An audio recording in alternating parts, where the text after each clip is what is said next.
तो बच्चों, स्वागत है एक बार फिर से हमारे चैनल में। और आज इस वीडियो में हम आपके लिए लेकर के आए हैं कि भारत का एक बेहतरीन है ना राज्य, जो आप जानते हैं यह क्षेत्रफल की दृष्टि से भारत का सबसे बड़ा राज्य भी है। आप समझ गए होंगे निश्चित रूप से, यह राजस्थान ही है जिसके बारे में आज हम आपको बताने जा रहे हैं। जो राजस्थान है, आप देख सकते हैं। सबसे पहले हम शुरू करते हैं कि किस किस राज्य की सीमा को स्पर्श करता है अथवा किस देश की सीमा को यह स्पर्श करता है। तो आप यदि गौर करें, यह देखिए, यह पिंक कलर से जो यह राजस्थान आपको दिखलाई पड़ रहा है नक्शे में, ऊपर में आप देखें तो उत्तर में पंजाब देखिए, और उसके ठीक नीचे यदि यहाँ पर हम आ जाएं, ये आपका ये हरियाणा का क्षेत्र है, ये इससे सटा हुआ है। यदि हम इस तरफ आएँ तो ये जो है येलो कलर में, ये आप देख सकते हैं, ये उत्तर प्रदेश का यह है ना, यह उत्तर प्रदेश है, ये इसकी सीमा भी इससे सट रही है। नीचे यदि हम आते हैं तो ये मध्य प्रदेश का क्षेत्र है, ठीक है। और फिर दक्षिण में आप इधर आए तो आप यहाँ देख सकते हैं, ये गुजरात की सीमा भी इससे सटी हुई है, ठीक है। और बात यदि पश्चिम की करें तो यहाँ पर आप देखिए, ये पाकिस्तान की सीमा को बहुत है ना, ये सीमा बहुत लंबी जो आपको दिखलाई पड़ रही है। और आपको पता होना चाहिए कि यह पाकिस्तान की जो सीमा है इसकी, यह एक अंतर्राष्ट्रीय सीमा है ना। चूँकि पाकिस्तान एक दूसरा देश हो जाता है तो एक अंतर्राष्ट्रीय सीमा इससे सटी हुई है। और इस सीमा की लंबाई 1070 किलोमीटर, ये जो आप देख रहे हैं 1070 किलोमीटर है। और इसे रेड क्लिफ रेखा के नाम से जाना जाता है ना। भारत और पाकिस्तान का जो के लिए यह अंतर्राष्ट्रीय सीमा रेखा है, ठीक है। तो सबसे पहले बता दें कि इसकी जो कैपिटल सिटी है जयपुर, आप देख रहे हैं नक्शे में, ठीक है। ये रहा ये जयपुर। तो ये इसका जो है सो कैपिटल यानी कि इसकी राजधानी है। आपको बता दें बच्चों कि राजस्थान का जो गठन हुआ था वह 30 मार्च 1949 ईस्वी को हुआ था। और क्षेत्रफल की दृष्टि से भारत का सबसे बड़ा राज्य है। क्षेत्रफल की बात करें तो इसका जो क्षेत्रफल है वह है 3,42,239 वर्ग किलोमीटर, ठीक है। और ये राजस्थान में जिलों की संख्या जो है, कुल कितने ज़िले हैं यदि यह पूछा जाए तो आपको यह पता होना चाहिए कि यहाँ पर 33 ज़िले हैं, यानी कि राजस्थान में 33 ज़िले हैं। और एक खास बात और भी है कि राजस्थान का जो जैसलमेर ज़िला है वो भारत का है ना, क्षेत्रफल की दृष्टि से हम देखें तो भारत का सबसे बड़ा ज़िला है जैसलमेर, ठीक है। और यहाँ जो क्या कहते हैं शहर हैं, वो काफ़ी रंगों के नाम से मशहूर हैं। जैसे आप जानते हैं कि जयपुर को पिंक सिटी या गुलाबी शहर कहा जाता है, उदयपुर को सफ़ेद शहर कहा जाता है, जोधपुर को नीला शहर यानी ब्लू सिटी कहा जाता है, झालावाड़ को बैगनी शहर के नाम से जाना जाता है, ठीक है। तो आप देख सकते हैं बच्चों, नक्शे में ये सारा चीज़ आपको दिखलाई पड़ रहा है। ये देखिए जोधपुर, ठीक है।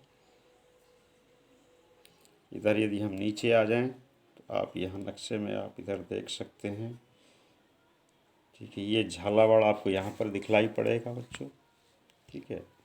देखिए झालावाड़ ये रहा, ठीक है। तो कुछ इसके पीछे थोड़ी सी कहानी है जो काफ़ी रोचक है, हम चाहेंगे कि आप इसकी भी जानकारी ले लें। तो पता है आपको बच्चों कि जयपुर को गुलाबी शहर क्यों कहा जाता है?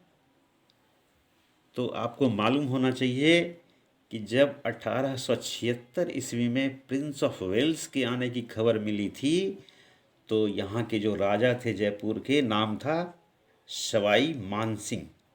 तो सवाई मानसिंह ने यानी यहाँ के राजा ने पूरे शहर को गुलाबी रंग से रंगवा दिया था, और तभी से इस शहर का नाम पड़ गया गुलाबी शहर।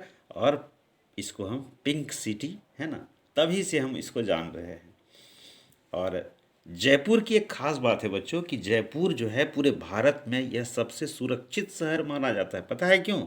क्योंकि अपराध कहने के दृष्टिकोण से यहाँ पर कहिए कि सबसे कम अपराध होता है पूरे भारत में, इसलिए इसे सुरक्षित शहर भी माना जाता है।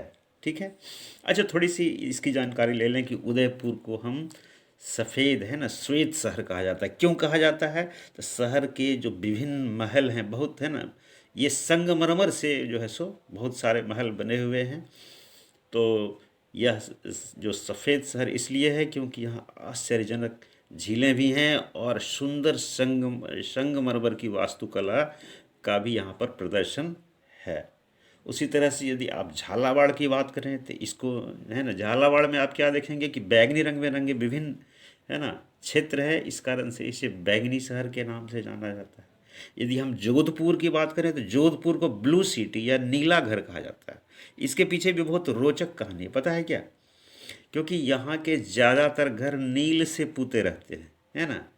कारण क्या कि यहाँ गर्मी जो है ना बहुत अधिक पड़ती है, तो लोगों का ऐसा मानना है कि नील से यदि घर पुता हुआ रहेगा तो क्या होगा कि गर्मी का एहसास कम होगा, यानी टेम्परेचर में कुछ कमी होगी। इसलिए यहाँ पर लोग अपने घरों को नील से है ना रंगाई करवा देते हैं, पुताई करा देते हैं। इसलिए जोधपुर को जो है नीला शहर कहा जाता है। तो है ना रोचक बच्चों। तो और हम बता दें कि यहाँ एक शहर अजमेर भी है, जो कि मोइनुद्दीन चिश्ती का यहाँ पर दरगाह है, इसके लिए यह प्रसिद्ध है। दूर दूर से लोग यहाँ पर इसको देखने के लिए जाते हैं। 2.5 दिन का झोपड़ा, पुष्कर झील, ये सारा अजमेर में है, ये राजस्थान में ही है। और पुष्कर जो है क्या कहते हैं, अजमेर जो है सो यहाँ पर पूरे भारत में ब्रह्मा का एकमात्र मंदिर यहीं पर है, अजमेर में ही है। ठीक है। तो ये भी राजस्थान में ही है, अजमेर राजस्थान का ही एक ज़िला है। और यदि हम नेशनल पार्क की बात करें तो बहुत सारे नेशनल पार्क भी हैं, जैसे रणथंभौर जो कि बाघ के लिए प्रसिद्ध है। इसके अलावा केवलादेव राष्ट्रीय उद्यान, मुकुंदरा राष्ट्रीय उद्यान और बहुत सारे राष्ट्रीय उद्यान हैं। यदि प्रमुख किले की बात करें तो बयानागढ़ का किला या विजयगढ़, जोधपुर का किला या मेहरानगढ़ है ना, अचलगढ़ का किला, माउंट आबू, भरतपुर का किला, लोहागढ़, कुंभलगढ़ का किला, बहुत सारे किले हैं। और यह पर्यटन स्थल के रूप में पूरी तरह से जो है सो कहीं एक तरह से विकसित है। और ख़ास करके विदेशी पर्यटक यहाँ काफ़ी ज़्यादा संख्या में घूमने आते हैं। कभी आपको भी यदि मौका मिले तो इस राजस्थान की सैर आप अवश्य करेंगे। और सबसे बड़ी बात मैं बताना भूल गया कि थार का जो रेगिस्तान है, भारत का सबसे बड़ा रेगिस्तान थार का रेगिस्तान यहीं पर है। और थार का जो रेगिस्तान है इसका 60% से ज़्यादा हिस्सा राजस्थान में ही पड़ता है, कुछ हिस्सा गुजरात, पंजाब और हरियाणा में भी फैला हुआ है। तो बच्चों इस वीडियो में इतना ही, फिर और इसी तरह की जानकारी के साथ हम आपसे फिर मिलेंगे अगले वीडियो में। Thank you.